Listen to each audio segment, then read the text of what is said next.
దేవునికి స్తోత్రం. యేసుక్రీస్తు యొక్క అతి శ్రేష్టమైన నామంలో మీ అందరికీ కూడా ఈ యొక్క సినాయి పర్వత ఉదయకాల ప్రార్థనలో జాయిన్ అయిన ప్రతి ఒక్కరికి సమాధానం కలుగును గాక. Amen, amen. దేవుని వాక్యాన్ని మనం ధ్యానం చేద్దాం.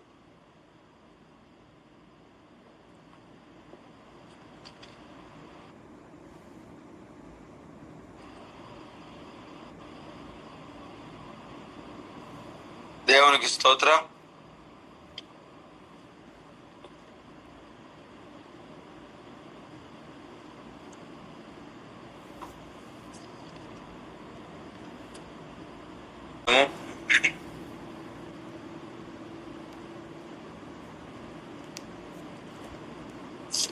నూట 19వ కీర్తన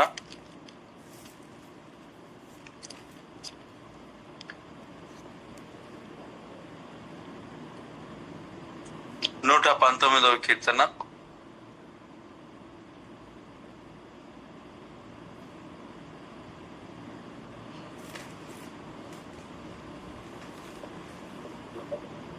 11వ చరణం. 119, 11. ఎవరైనా ఒకరు చదవండి. నీ ఎదుట నేను పాపము చేయకుండానట్లు నా హృదయంలోని వాక్యం ఉంచుకొని ఉన్నాను. దేవునికి స్తోత్రం.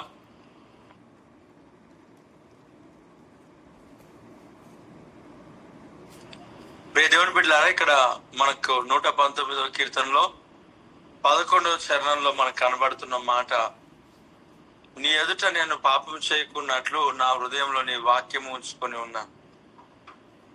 మనం ఈ యొక్క లోకంలో మనం ఉంటున్నాం. మనం ఈ లోకంలో ఉంటున్నాను, లోకానికి చెందిన వారం కాదు. మనం ప్రభు వారము. ప్రభు మనల్ని విలువ పెట్టి కొన్నాడు. ప్రభు మనల్ని దర్శించాడు. ఆ ప్రభు అయిన యేసుక్రీస్తు మన పాపములు క్షమించాడు, మనల్ని శుద్ధీకరించాడు, మన హృదయాన్ని కడిగాడు, మన జీవితాలను దేవుడు రక్షించాడు, ఆశీర్వదించాడు. అయితే ఈ లోకంలో మనము పరిశుద్ధముగా జీవించాలి అని అంటే, ఈ లోకంలో మనము పవిత్రత కలిగి మనం జీవించాలి అని అంటే, లోకంలో ఉన్నదంతయు శరీరాశ, నేత్రాశ, జీవపు డంబం, వీటన్నిటిలో నుంచి మనం విడిపించబడాలి. మొబైల్ ఫోన్ ఓపెన్ చేసినా, లేక ఎక్కడ ఏ పోస్టర్స్ ఎక్కడ చూసినా మన కంటికి ఊహించని యొక్క, లేక మనం అనుకోని యొక్క, మనకు అవసరం లేనివి, మనకు నచ్చనివి అనేకములైనవి మనకు కనబడుతూ ఉన్నాయి. మనకు అవసరం లేని విషయాలు, మనకు అక్కర్లేని విషయాలు, మనకు సంబంధం లేని విషయాలు, దేనికి పనికిరాని విషయాలు, పనికి మాలిన విషయాలు కంటికి కనబడుతున్నాయి, చెవికి వినబడతా ఉన్నాయి. సోషల్ మీడియా ఓపెన్ చేసినా, బయటికి వెళ్ళినా, ఎక్కడికైనా సరే దేవుని సొత్తైన జనాంగముగా మనం ఉంటూ, దేవుని ప్రజలముగా మనం ఉంటూ ఈ లోకంలో మనం జీవిస్తుంటుండగా, ఈ లోకం యొక్క మాలిన్యము, మరక, మచ్చ, డాగు అనేది మనకు అంటకుండా ఉండాలి అని అంటే, దేవుని యొక్క వాక్యం అనేది మనకు అవసరం. మనుషుడు రొట్టె వలన మాత్రమే కాదు, కానీ దేవుని నోటి నుండి వచ్చే ప్రతి మాట వలన మనుషుడు బ్రతుకుతాడు. అంటే దేవుని యొక్క వాక్యం మనకు అవసరం. మన పాదములకు దీపం దేవుని వాక్యం. ఆయన భక్తుడు అంటున్నాడు, నేను పాపము చేయకున్నట్లుగా, నీ ఎదుట నేను పాపం చేయకున్నట్లుగా నా హృదయంలో నీ వాక్యము ఉంచుకొని ఉన్నా. దేవునికి స్తోత్రం.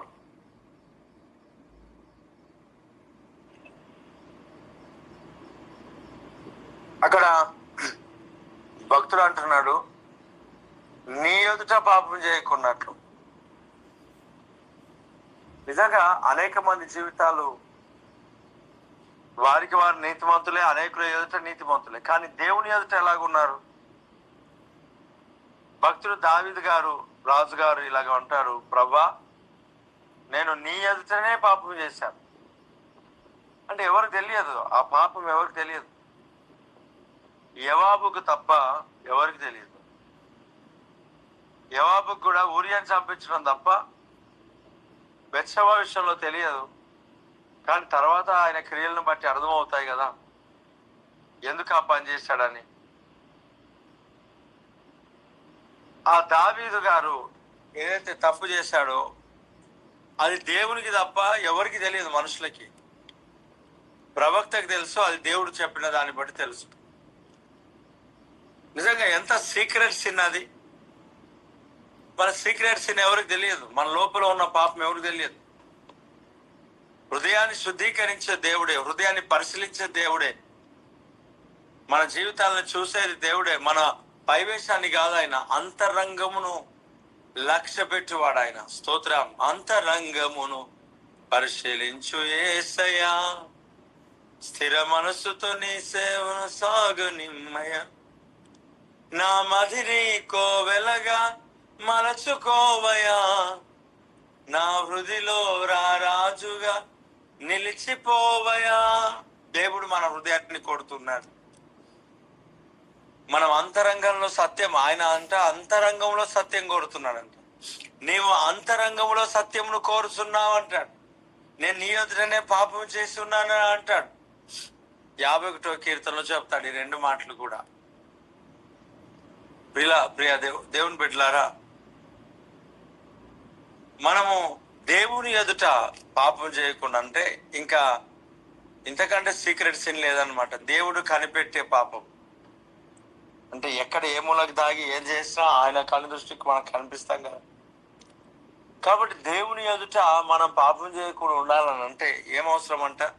దేవుని మాట, వాక్యం అవసరం. వాక్యంలో శక్తి ఉంది, వాక్యం బ్రతికింపజేస్తుంది. నీ వాక్యమే నన్ను బ్రతికించెను, బాధలలో నెమ్మదినిచ్చెను, జిగటగల ఊబి నుండి లేవనెత్తెను, సమతల మగు భూమిపై నన్ను నిలిపెను, జిగటగల ఊబి నుండి లేవనెత్తెను, సమతల మగు భూమిపై నన్ను నిలిపెను, నా పాదములకు దీపమాయనే,